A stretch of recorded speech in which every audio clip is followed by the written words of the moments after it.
پەیمانگەی هونەرە جوانەکانی سلێمانی ساڵانە جگە لە پێگەیاندنی چەندین کادر و هونەرمەندان بێگومان چەندین پرۆژە و وەرکشۆپ و سیمینار ساڵانە ڕادەگەێنن. لە ئێستادا پەیمانگەی هونەرە جوانەکان بەشی شانۆی ئەم پەیمانگایە لەلایەن پەرلەمانی ئەوروپاوە بانگهێشت کراون و بەشی شانۆی پەیمانگەی هونەرە جوانەکان لە بەلجیکان و چەند چالاکێکی هونەری لەو ئیڤێنتە یاخود لەو فستیڤالەدا نمایش دەکەن. قسە و باسی زیاتر لە سەر کار و چالاکیەکانی پەیمانگەی هونەرە جوانەکان بەگشتی دەکەین و بە تایبەتیش ئەم چالاکەی کە ئێستا ئەوان لە بەلجیکان. قسە لەگەڵ زۆر بەڕێز پشتیوان خالید بڕیاردەری بەشی شانۆکەم کە لە ڕێگەی سکایپۆ لەگەڵما. کاک پشتیوان سڵاوت لەبێ و ئەم کاتت باش. سڵاو کاتە باش. تۆش بۆچی ئێوە بانگێشتی ئەم چالاکیە کران وەک پەیمانگەی هونەرە جوانەکان؟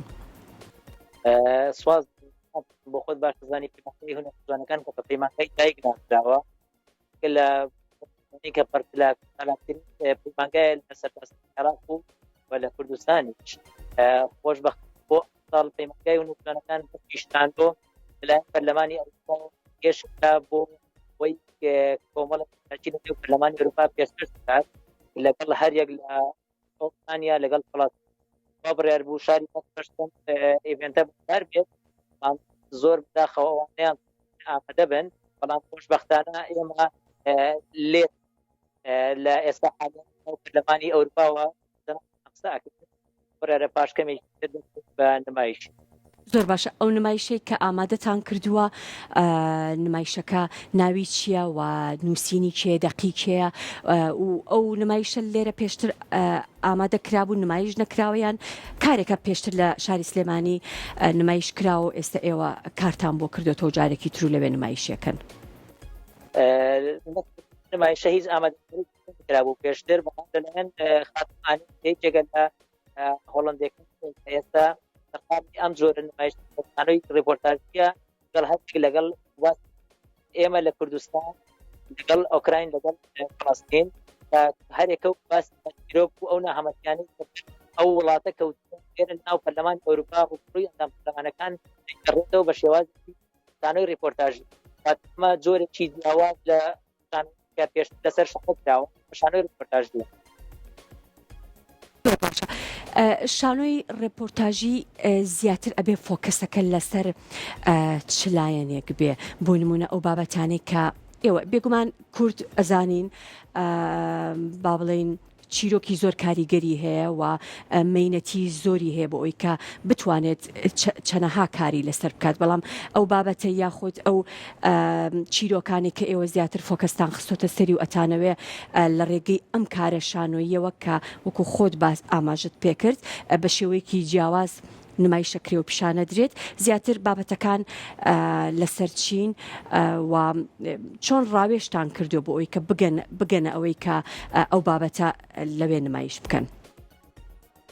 بەڵێ کوردستان ئێمە وەکو پەیمانگەکان بەشی شانۆ لەگەڵ سەرۆکی بەشی شانۆ بۆ بڕیار بەشی دەری شانۆ لەگەڵ 6 خوێندکاری بەشەکە کە کۆمەڵە تیرۆکی کوردستان هەر لە و ڕاپەڕین و چمەبەرە و سووتانی تەیوان ئەو خانوویە لە تەنقاسدا و جگەتەوە ژینە سووتانی ئێران پیرۆکە کە خۆگەلی کورد تووشی ئەم داریە بوو.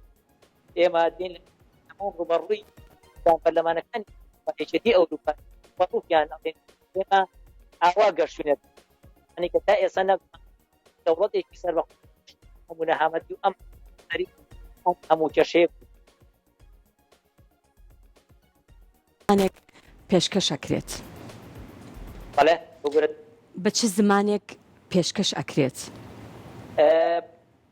بە ئینگلیزی هەر ئەوەی بەکەی کاتەوە وەرگەڕانی بۆ هەندێکشمان پێشبوانیەک وەجگە لەم ڕێپۆرتاژیە هەر لە ناو ئەم گۆرانی کوردی لەلایەن خوێندکارەکان ئەم گروپەی پێشکەش لە زیاد لە فۆلکلۆر کە ئەمە ژووی ئێمەیە ئێمە دیگەن ئەمەشمان هەیە و لەگەڵ ئەوەشە لۆیەکی هەڵبەرد هەر لێرە لەناو پێشکەشەکرێ خۆشبەختانە پێداوە کە لەنێو کوردستان لەناو پەرلەمان.